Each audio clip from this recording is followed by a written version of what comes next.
New questions and आयडियाजचे keywords आहेत। या धड्यामध्ये भरपूर सारे स्पेलिंग्स आणि कन्सेप्ट आहेत, तर ते एक धडा खूप मोठा आहे।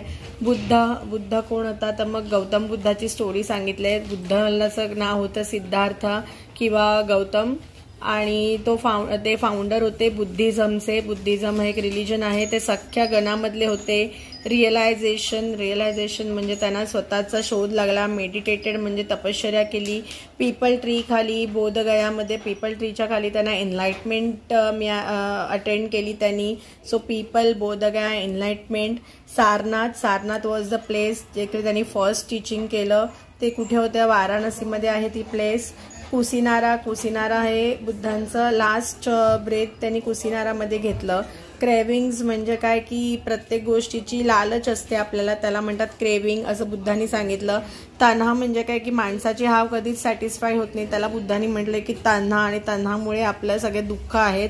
कर्मा म्हणजे आपण जे काही करतो प्रत्येक गोष्ट त्याला कर्मा म्हणतात। प्रकृती त्यावेळेच्या लोकांची लँग्वेज होती। किसा गोटामी हे एक बाईची स्टोरी सांगितली जिचं मूल मेल्यानंतर बुद्धांनी तिला कसं सोप्या उदाहरणातून शिकवलं। इंटलेक्च्युअल म्हणजे काय, त्यावेळेचे हुशार लोक। एक्सप्लोरेशन म्हणजे ते ज्ञानाचे सदैव खोज करत असायचे। फिलॉसॉफी म्हणजे फिलॉसॉफिकल किंवा स्पिरिच्युअल डिस्कशन। वैसे शिखा हे 6 जे आहेत ते 6 फिलॉसॉफी ऑफ इंडिया आहेत। कुठले आहेत, वैसे शिखा, न्याय, संख्या, योगा, पूर्वमीमांसा, वेदांता, उत्तरमीमांसा, हे जे आहेत ते 6 जे आहेत ते फिलॉसॉफिकल लायनेज होते इंडियामध्ये। त्याच्यानंतर कोनडा, गौतमा, कपिला, पातंजली हे सगळे गुरु आहेत ज्यांनी हे जे फिलॉसॉफिकल हे होते म्हणजे प्रत्येक हे त्यांनी लिहिलेले आहेत। तर कोण कोण होते, कोनडा, गौतमा, कपिला, पातंजली, अजून पण आहेत जैमिनी आणि व्यासा। स्कॉलरली म्हणजे हुशार लोक, म्हणजे हे जे लोक डिस्कशन करायचे फिलॉसॉफिकल। डिस्कोर्स म्हणजे स्कॉलरली डिस्कोर्स म्हणजे त्याच्यामध्ये काय लिहिलं आहे ते। उपनिषदा म्हणजे उपनिषद हे बुक्स आहेत आपले स्पिरिच्युअल बुक्स। म्हणजे काय की उपनिषद कसं आहे की गुरु शिष्य ह्याच्यातल्या संवादांमधनं लोकांना म्हणजे नॉलेज देणं, त्याला म्हणतात उपनिषदास। फिलॉसॉफिकल म्हणजे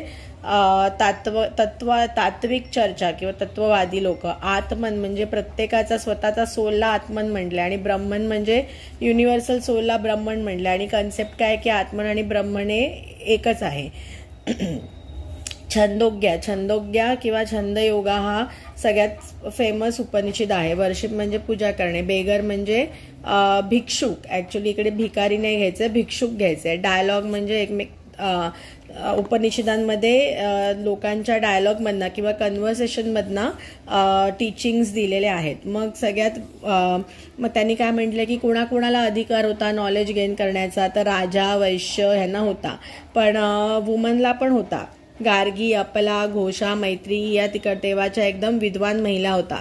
फक्त कोणाला नव्हत्या, स्लेव्सला नव्हत्या। तर ते कोण होतं स्लेव, एकच स्लेव त्याला एक्सेप्शन आहे, सत्यकामा जबाला हा खूप हुशार होता आणि त्याला पण फिलॉसॉफिकल चर्चेचा हक्क दिला होता। शंकराचार्यांनी हे सगळे टीचिंग्स अजून पुढे इव्हॉल्व केले। पाणिनी कोण होता, पाणिनी आणि संस्कृतचं ग्रामर लिहिलंय, म्हणजे ते कोण होते, ग्रामरियन। वॉज पाणिनी ग्रामरियन, संस्कृतचं ग्रामर लिहिलं त्यांनी। तीर्थंकारा म्हणजे काय, आता जैनिझममध्ये जे साधू होते त्यांना तीर्थंकारा म्हटलं जातं। मग वर्धमान महावीर आहे त्यांचे साधू आहेत, ते कुठल्या संघातून येतात, लिच्छवीज म्हणजे डॉक्ट्राईन म्हणजे सूत्र दिली त्यांनी, जगण्याची सूत्र। अहिंसा म्हणजे काय की कोणालाही मारू नका। मगधी म्हणजे प्राकृत लँग्वेज जी मगधमध्ये बोलली जाते त्याला म्हणायचे मगधी। जैनाज म्हणजे वर्धमान महावीरांनी नवीन धर्माची स्थापना केली, जैनाज। सेलिबसी म्हणजे ब्रह्मचर्य, म्हणजे जे जैन धर्माची शिक्षा घ्यायचे त्यांना ब्रह्मचर्य पाळणं जरुरी होतं, सगळे जे वर्ल्डली डिझायर्स होते ते गिव्हअप करायचे। वल्लभी हे गुजरातमधली प्लेस आहे जिकडे हे बुद्धिझमचे जे रूल्स लिहिलेले आहेत ते तिकडे ठेवलेले आहेत। बुद्धिझम जैनिझमचे जे रूल्स, जैनिझमचे नॉट बुद्धिझमचे जे रूल लिहिले आहेत। विनया पिताका हे बुक आहे ज्याच्यामध्ये बुद्धांचे रूल्स जे आहेत ते लिहिलेले आहेत। त्याच्यानंतर भिक्खूज अँड भिक्खुनीज म्हणजे काय, बुद्ध धर्माची दीक्षा घेतलेले मेन आणि वुमन। रिनाउन्सर म्हणजे त्यांनी सगळं जग सोडून दिलं। विहार म्हणजे काय, त्या लोकांनी स्वतःसाठी काही शेल्टर्स बांधले किंवा केव्ज बांधल्या, गुहा बांधल्या, त्याला विहारा किंवा मॉनेस्टरीज म्हटलं जातं। महायाना बुद्धिझम हे न्यू फॉर्म ऑफ बुद्धिझम आहे. स्कल्पचर म्हणजे बुद्धाचं स्कल्पचर होतं. अटेनमेंट म्हणजे अटेनमेंट ऑफ नॉलेज.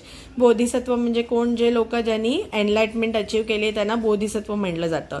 ब्रह्मचर्य, गृहस्थ, वानप्रस्थ हे काय 4 आश्रम आहेत जीवनातले. ब्रह्मचर्य, गृहस्था, वानप्रस्थ, संन्यासा हे 4 आश्रम आहेत.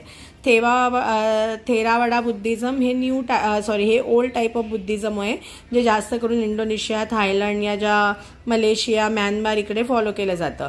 पिलग्रिम्स म्हणजे काय, तीर्थयात्रा. आणि नालंदाला फेमस आपली लायब्ररी होती जिकडे सगळं नॉलेज होतं. तर असे भरपूर वर्ड्स आहेत त्याच्यामध्ये, पण या वर्ड्सला आपण जर गो थ्रू केलं तर आपल्याला या धड्याची जिस्ट मिळते की या धड्यामध्ये आपल्याला काय आहे. ओके, तर तुम्हाला आमचे व्हिडिओज आवडत असतील तर लाईक, शेअर अँड सबस्क्राईब करायला विसरू नका. थँक्यू.